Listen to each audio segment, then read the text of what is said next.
Interest rates, well, this is my only work comment. Interest rates have took a quick dive over the last 72 hours. Looks like Yes. they're starting to creep back up again, but it was nice as I'm finishing some families' projects to at least surprise them with a nice, hey, I broke your rate lock, so you thought it was this, but here's your early Christmas present. Yes. Yeah. We'll get into this a little bit. But I just saw this today. In fact, I saw this just a little while ago. No, this get past the earnings stuff. 30-year mortgage rate. This was 3 hours ago. 30-year mortgage rate is decreased by the most in nearly 16 months, becoming 7.61 from 7.86 per Reuters. Mm-hmm. So, still higher than it was, but not as bad as higher than a year ago, lower than, improving, not good, but improving, I guess we could say, right? Yeah. Hey, I'll take whatever I can get these days. We will talk mortgages, we'll talk mortgage rates, we'll talk housing, real estate. You are the pro, and I will introduce you in just a second. But if anybody listens to this, they'll know that we've been sitting on a question for you for weeks now. And that question you may know already, because I know you listen to this. Would you go into space if offered? Hard pass, man. Hard pass. No, never going to happen. Never. It was funny because I heard that question, and I'm like the world's worst runner, but I'm trying to learn how to run. So I was jogging down Willow Avenue, and I heard that question in my headphones. I'm like, and I even said out loud, hard pass. Caused you to swerve a little bit. Now, color this in. Why is the hard pass? Elon Musk himself calls you up and says SpaceX is ready to take you to the moon or the space station or wherever in 3 months from now. And you say, no, Elon, because fill in the blank. Submarine. Oh, because of the submarine implosion thing. Well, it's everything's risk reward, right? So high risk, not enough reward. Yeah, low send me reward, some pictures. Mm-hmm. Yeah. Okay. Well, that's cool. Well, I guess I'm alone in this. Ryan and I got in too much of the discussion saying, okay, well, what's the preparation like? And are we in shape enough to do this? But the very first thing that pops into my head, this is just a 20-second observation, is I remember exactly where I was at, sitting in my little classroom when the Challenger exploded. I do too. Mm-hmm. Yep. Yeah. I think we're a similar vintage that we remember stuff. We remember that element. And there are people who are older than us that may listen to this or watch this. And there are people watching and listening to this who maybe don't even know what the Challenger was. But it was profound if you were a certain age. That's for sure. That's for sure. I'd still do it for the record, though. Okay. Are you ready to dig in to do this? Let's rock and roll. Okay, let's rock and roll.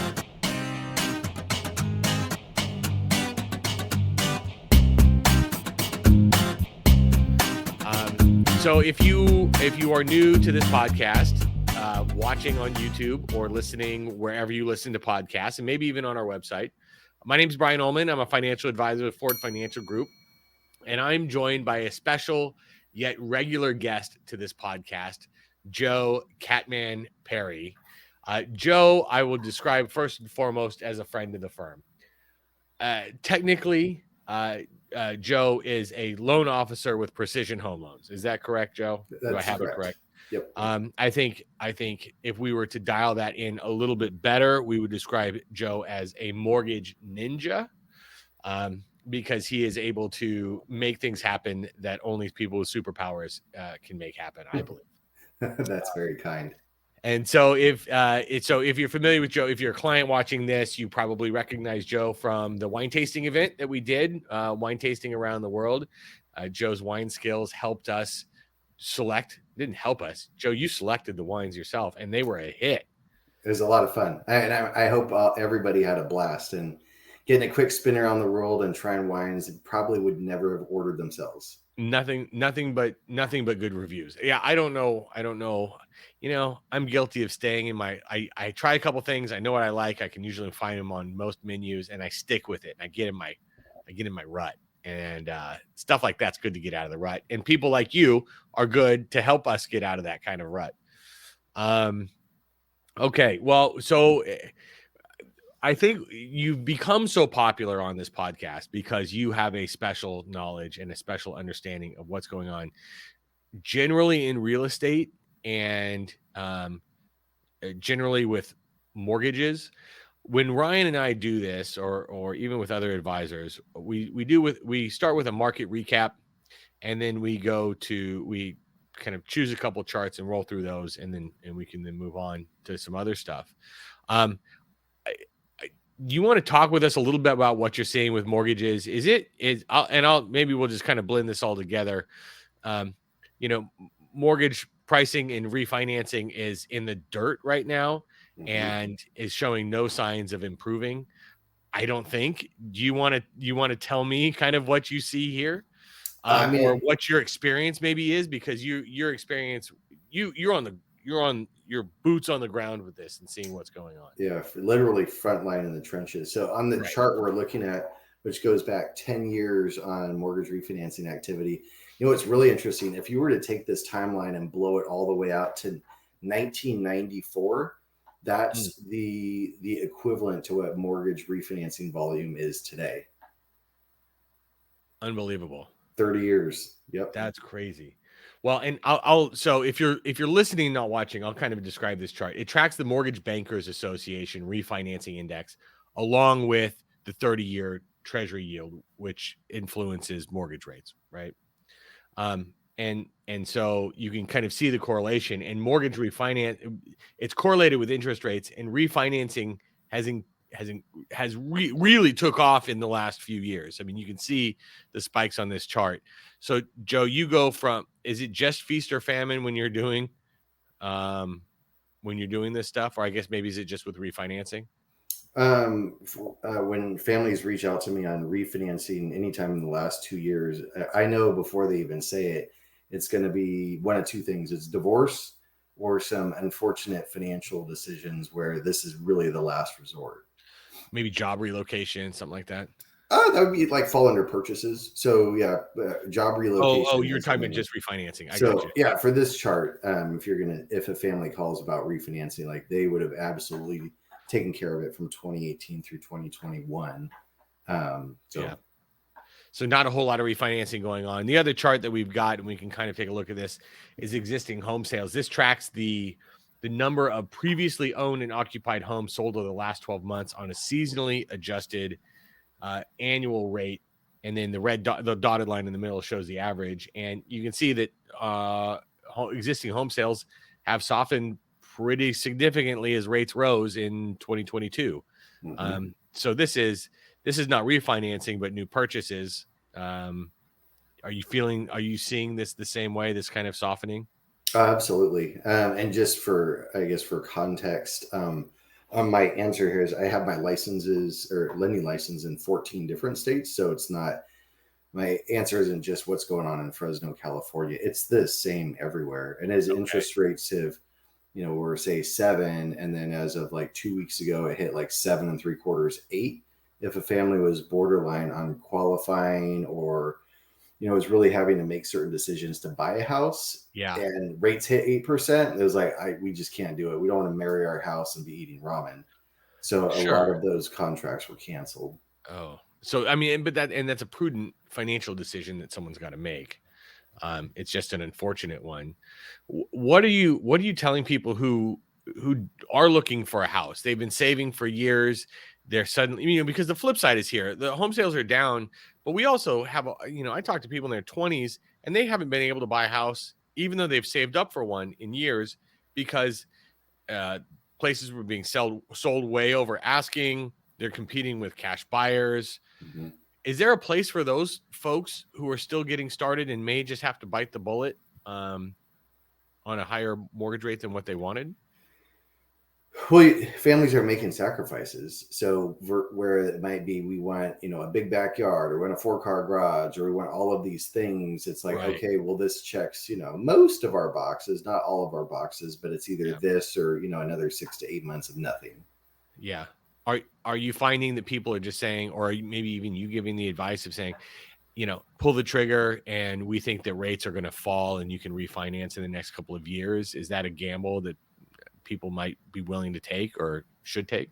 I make sure that families are really comfortable on whatever the rate and the payment's going to be, because it's eventually rates will go down, but I don't want to give any heads up that there might be an interest rate drop in the next like 12 months or 16 Sure, months, because this sure. is the same conversation that happened back in 2004 through 2006. And then rates skyrocketed and went to 10% plus. And those families were, unfortunately unable to do anything. Yeah, and I think a lot of parallels get drawn. When we say like a recession's on the way next year, for example, immediately everybody thinks 2008, Great Recession, Great Financial Crisis, whatever you want to call it.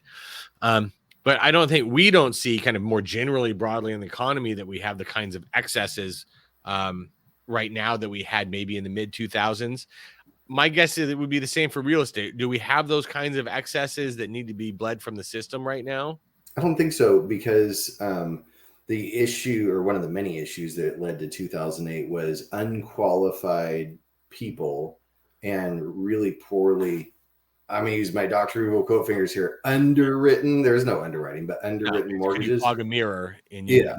yeah. None of those mortgages exist anymore. And then you've got all the consumer protection laws in place. So we're not going to have neighborhood blight and foreclosure rates like we did before. Well, you could even argue that we, as a country or even society, we learned our lesson from a real estate financing perspective, that whether it's new laws or just how banks or home builders are treating this stuff, it was so devastating. People say, we're not going to do that again. Well, and the other thing that you don't really read a lot about is, back in those days, there was 100% financing. And when the interest rates started to skyrocket, people had zero equity or negative equity. Right. But the reality is, families' equity positions are all-time historic levels today. Sure. So if really terrible things happen and push come to shove, I mean, you would just sell the house and take the money. Right. And maybe even there's been some hard lessons where people were just sucking the equity out of their homes to put in a pool or go on a vacation, right? Mm-hmm. Equity in homes were being used for a period of time. This is 15 years ago now, so it's starting to be, I don't want to say ancient history, but it's starting to become real history for some people.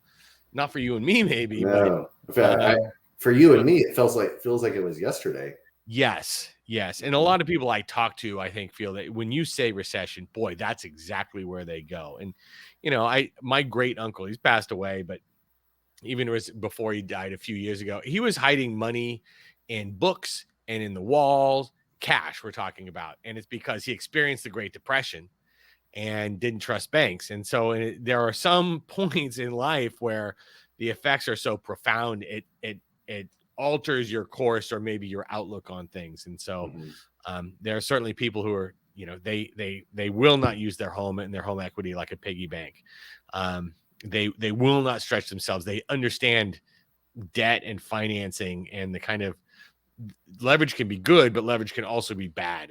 And that is a lesson that's been learned, but not one that's needing to be applied right now, because it seems like everybody's kind of batten down the hatches. Yep. How do you, it's a question I want to, is there a way for someone to be creative at all?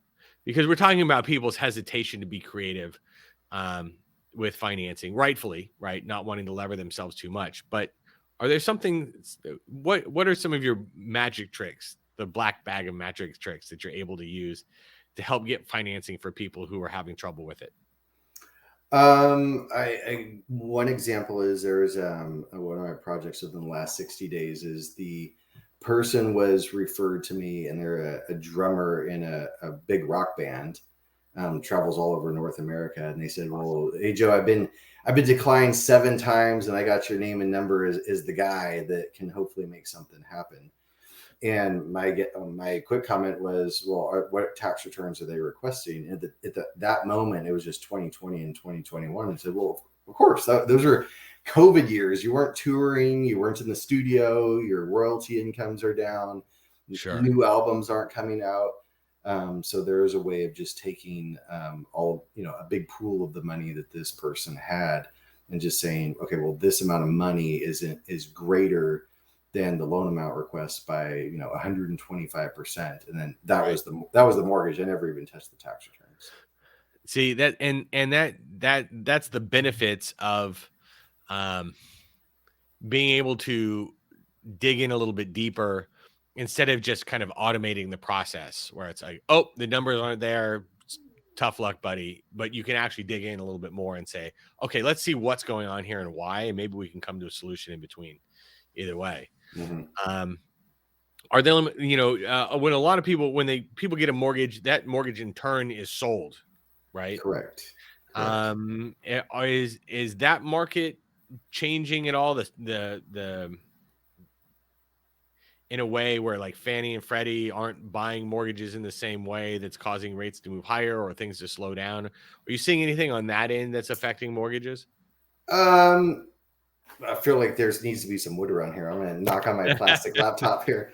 No, thank goodness, because that maybe if you'd asked me that question like 10 months ago, oh man, it was awful. There's Okay. mortgage companies imploding or closing their doors or just disconnecting their phones. Currently, Fannie and Freddie have increased some of their spreads as far as what they're charging, so that's getting seen in interest rates. But the investment market, which is funded mostly by private equity, life insurance companies, for any of these funky called non-qualified or non-QM mortgages, I mean, Yeah. it's as strong as it was before. I'm not having any issues with funding projects. Well, that's a good thing. And when you say funding projects, are we just talking about are we talking about anything other than maybe single family homes? What kind of other projects do you work on that For me personally, it's anything that's zoned residential, so single family through fourplex.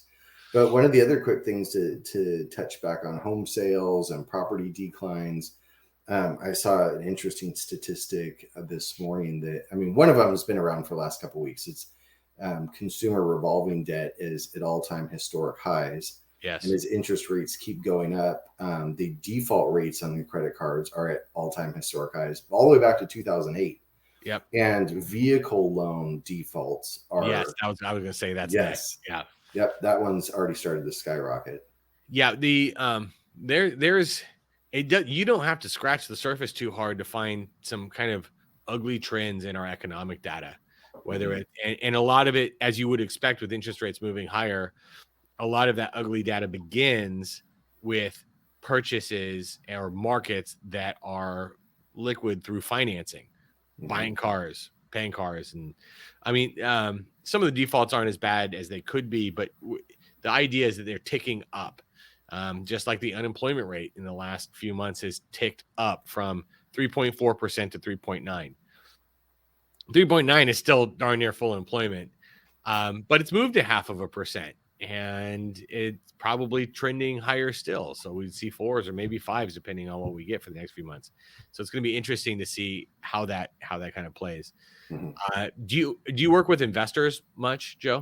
I do. So I'd say a number of purchases lately are there's people finishing their 1031 exchanges, and I'm financing Yeah, the replacement property.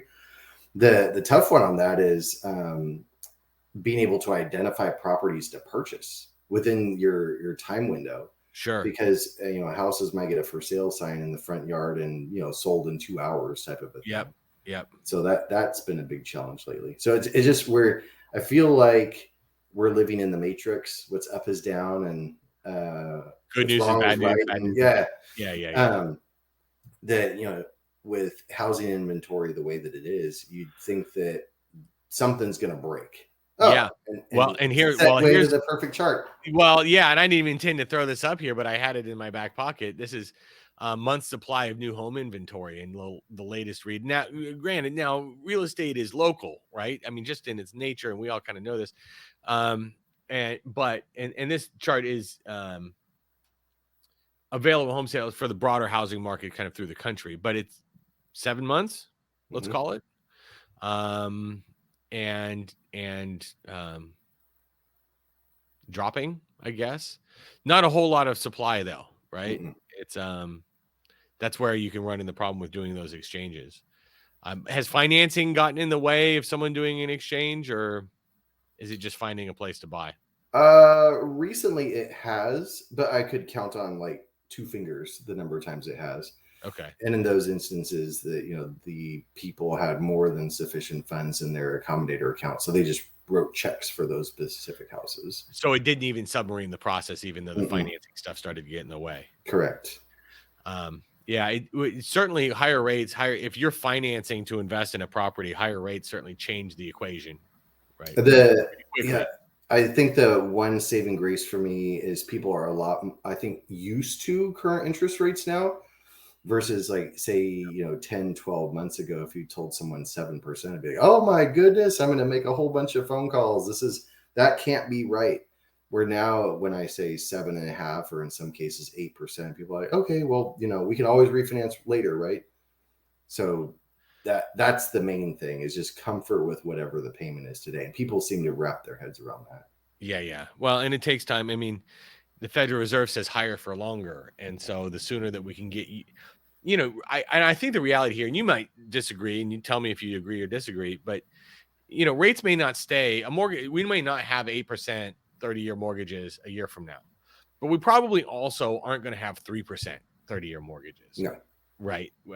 If we ever do in our lifetime, I'll say never. I'll never say never.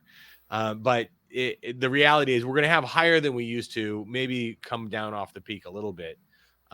But the sooner that we can all wrap our heads around the fact that rates are going to be higher for longer, as the Fed is explicitly saying, that probably kind of helps with this cognitive dissonance that you've got, where you want this one thing and it's not that way anymore, and Right.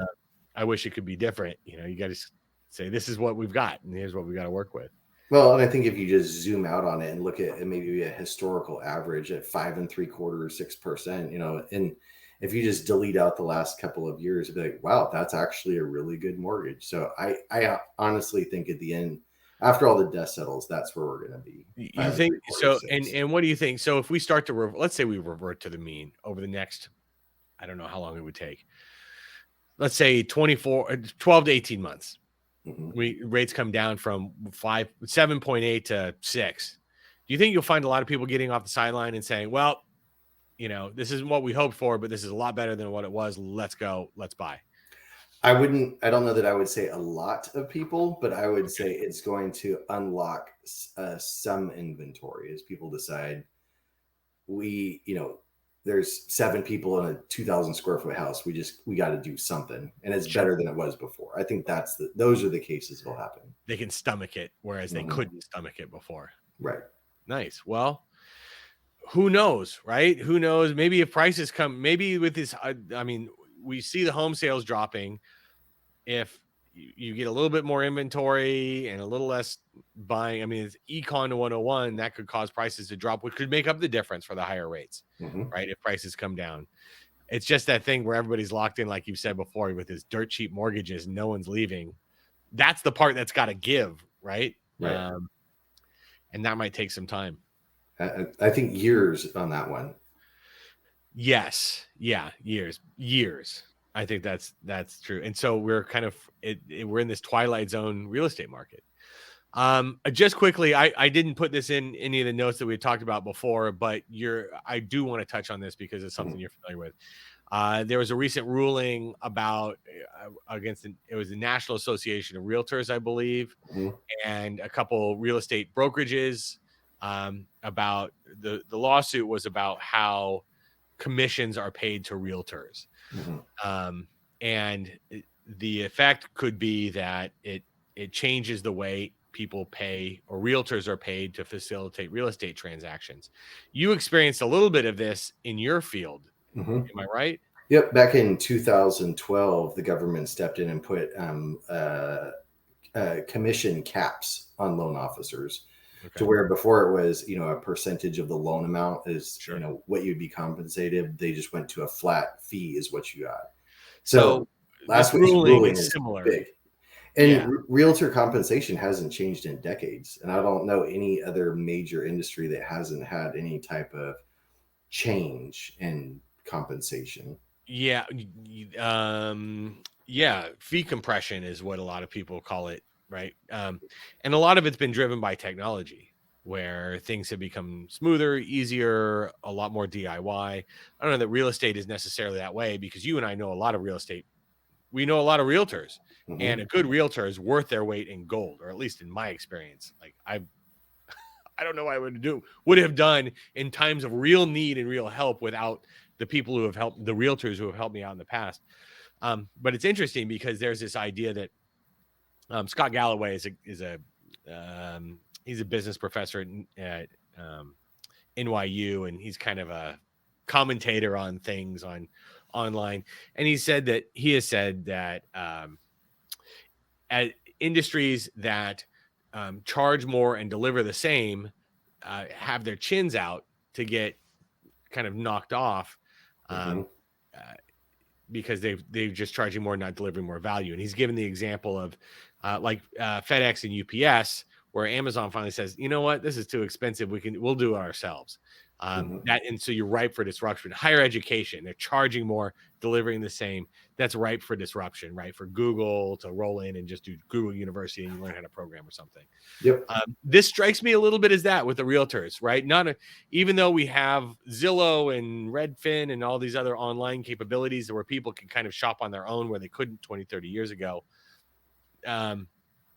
The pricing structure for realtors hasn't changed. That's about to change, it sounds like. It's going to be a huge thing, and I don't disagree with it at all. So having a great agent in your corner is key, but I think it's one of the many things that's helped contribute to housing market and prices, Mm-hmm. because the way that it's been, I'm just going to use the kind of the general rule, is the seller pays the commission for both of the agents, and so Right. the lawsuit is the non-negotiability for the buyer, Sure. that they're going to end up paying a higher price and ultimately higher property taxes when they never had a choice. So I think they're probably going to go to this is not just a Joe thing. This is literally what's in a number of different publications. They're going to go to kind of like a loan officer. It's going to be a flat fee or a cap on how much money can be paid, and most That's the likely, solution. yeah, buyers will end up having to pay for their own representation, which is how it works in other countries. Yeah, so we're not reinventing the wheel. We're almost Mm-mm. like getting up to what would be considered the norm around the world. It's just we've been doing it I don't want to say archaic, but we've been doing it the old way for a long time, and Mm-hmm. it's probably due. I Do you think think this is one of the other quick fallout things I thought I saw from a Reuters report this morning is they expect there to be 1.2 million realtors that will like leave the industry and going to more of like a DocuSign, LegalZoom, Zillow hybrid type of a deal. I thought yeah, that was really interesting. I think it too. The way I saw it described is you're going to have the realtors who don't do much business and maybe aren't high producing, high hardworking. There are a lot of I won't even call them realtors, real estate agents or whatever they are. It's kind of I don't want to call it a side hustle, but a bit of a side hustle where they sell Hmm. a couple properties a year and maybe their income is independent on it. And it's because they get these big commissions that come, and you can sell a couple of places and make a tidy living for yourself. But once you cut that off, what happens is the bottom quartile drops out of the entire industry, Hmm. and so the winners continue to win, and the kind of people on the lower end fall out, and so kind of almost concentrates the industry a little bit, maybe. Absolutely. And that's exactly what happened, like I say, in mortgage banking back in 2012. Is it so? This is like carbon copy what happened in Pretty mortgage much. banking is now about to happen to real estate and real estate agents. Yes. Yes. Interesting. But Well, yeah, that $1.8 billion judgment that might balloon to 5 billion, those numbers had my eyes bulging out of my those head. are eye popping, and most people walking around aren't familiar with this. Aren't Mhm. familiar with many don't even know that they're paying somebody or that they're paying the other person, right? This is news to a lot of people. It'll be interesting to see how it develops. Let me change subjects. This is kind of an inartful transition. But Ryan and I always finish with what's on your mind this week. Mhm. Do you have anything on your mind this week? I have been really mindful. So as interest rates hit 8%, I do have extra time on my hands. And Yeah. normal Joe might be out like pruning my roses or chasing kitties around, but I've been is the world gets super crazy. I have four different friends that struggle through some mental health issues. Yeah. So as far as what's on my mind, it's been, being a wise steward of my extra time and checking in with those people, spending time visiting and having one-on-one time, and not, and being present and being a good friend. So as far as what have I been very cognizant of, it's reaching out to those that I know that need it. The mental health of others. Absolutely. That's awesome. That's a great thing that is deserving of our attention, right? Of our limited time. You can waste it on a lot of stuff, and it's better spent doing that than doing other things that are less productive. I'll hand it to you for that one. That's great. The thing that's been on my mind lately is I'm trying to start a New Year's resolution early. What is it? It's November. I'm trying to get healthier. Good. All right, man. I'm proud of you. I mean, I know, like, what is it? Like, a goal without a plan is a wish or a dream or whatever. Yeah. On the right track. But so whatever the saying is, I'm working out 3 or 4 days a week, lifting heavier weights than I'd be doing. Yeah. Definitely watching what I'm eating more without trying to go crazy, but just like lots more protein, a lot fewer carbs. I've essentially stopped drinking, but for some wine during my anniversary. And figuring, this is we're as some people are listening to this and watching this, we'll be barreling into Thanksgiving, and me trying to think, okay, well, I'm going to be good for now and figure out how nuts I'm going to go on Thanksgiving. And my guess is it's not going to be too nuts, because after eating pretty clean and not drinking for like 6 weeks, I don't know if I've got it in me to go ham.